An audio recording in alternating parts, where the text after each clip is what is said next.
Hello प्यारे बच्चों, कैसे हैं आप सब। आज हम करते हैं कक्षा 5 की हिंदी की कार्यपत्रक नंबर 20 और इसमें हमें दिया गया है पाठ नंबर 15 रात भर बिलखते चिंघाड़ते रहे।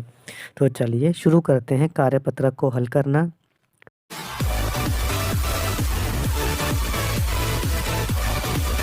प्रश्न नंबर 1, शब्दार्थ। बच्चों यहाँ पर कुछ शब्द दे रखे हैं जो पाठ में आए हैं। आपको इन शब्दों के अर्थ लिखने हैं। तो चलिए लिखते हैं। पहला है दांव। दांव का मतलब होता है मौका।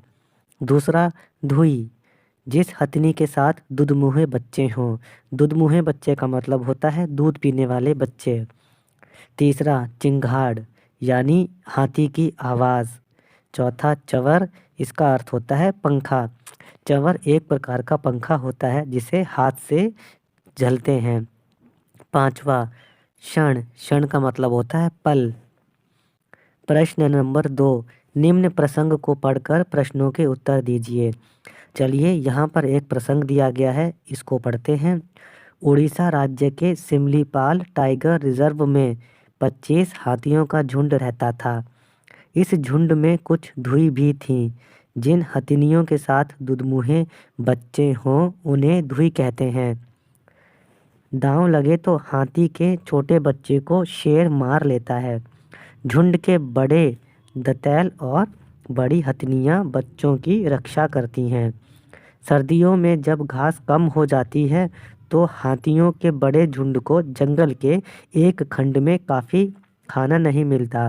वे छोटी टोलियों में बंटकर अलग अलग वन खंडों में चरने चले जाते हैं। चलिए अब इसके दिए हुए प्रश्न करते हैं। पहला, हाथी के छोटे बच्चों को किस से डर था। हाथी के छोटे बच्चों को शेर से डर था, क्योंकि शेर उन हाथी के छोटे बच्चों का शिकार कर लिया करता था। दूसरा, धुई कौन थे। जिन हथनियों के साथ दुधमुहे बच्चे थे वे धुई थे। प्रश्न नंबर 3 देखिए। एशियाई हाथी और अफ्रीकी हाथी में 3 अंतर बताओ। बच्चों, जो हाथी एशिया प्रांत में पाए जाते हैं उन्हें एशियाई हाथी कहते हैं, और जो हाथी अफ्रीका में पाए जाते हैं उनको अफ्रीकी हाथी कहते हैं। मौसम और आसपास के वातावरण को देखते हुए उन दोनों ही प्रकार के हाथियों में कुछ अंतर होते हैं जो इस प्रकार है। पहला, एशियाई हाथी अफ्रीकी हाथी से छोटे होते हैं।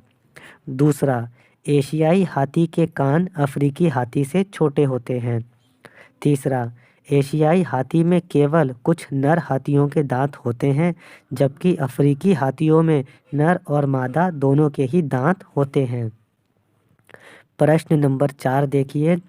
बच्चों, आपको याद होगा कुछ समय पहले केरल में कुछ लोगों ने एक गर्भवती हथिनी को पटाखों भरा अनानास खिला दिया और उसकी मृत्यु हो गई थी। ये हृदय विदारक घटना सुनकर जो आपने महसूस किया उस भाव को अपने शब्दों में लिखो। तो बच्चों, यह घटना सुनकर मुझे बहुत दुख हुआ था, तो मैं अपनी भावनाओं को लिखता हूँ। यह घटना सुनकर मुझे बहुत दुख हुआ।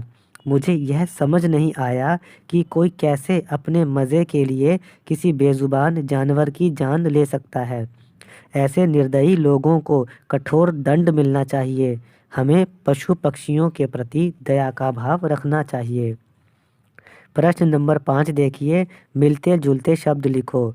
अब आपको मिलते जुलते शब्द लिखने हैं। जैसे हाथी का होता है साथी। चलिए करते हैं। टोली का भोली, बच्चा का सच्चा, जंगल का मंगल। प्रश्न नंबर 6, संत कबीर के निम्न दोहे कंठस्थ कर इनके भाव लिखो। अब यहाँ पर आपको कबीर के दोहे दे रखे हैं, आपको इन्हें याद करना है और इनका अर्थ लिखना है। तो पहला आप देखते हैं दोहा। ऐसी वाणी बोलिए मन का आपा खोए, औरन को शीतल करे आपहु शीतल होए। इसका मतलब है हमें ऐसी वाणी बोलनी चाहिए जिससे दूसरों के मन को जीता जा सके, जो औरों के साथ साथ स्वयं को भी खुशी दे। मतलब हमें मीठी वाणी बोलनी चाहिए जिससे हम भी खुश रह सकें और सामने वाले लोग भी खुश रह सकें, क्योंकि मीठी बोली बोलकर ही हम लोगों के दिलों को जीत सकते हैं। दूसरा देखिए। काल करे सो आज करे सो अब, पल में परलय होएगी बहुरी करेगा कब। इसका अर्थ है जो काम कल करना है उसे आज ही कर लेना चाहिए।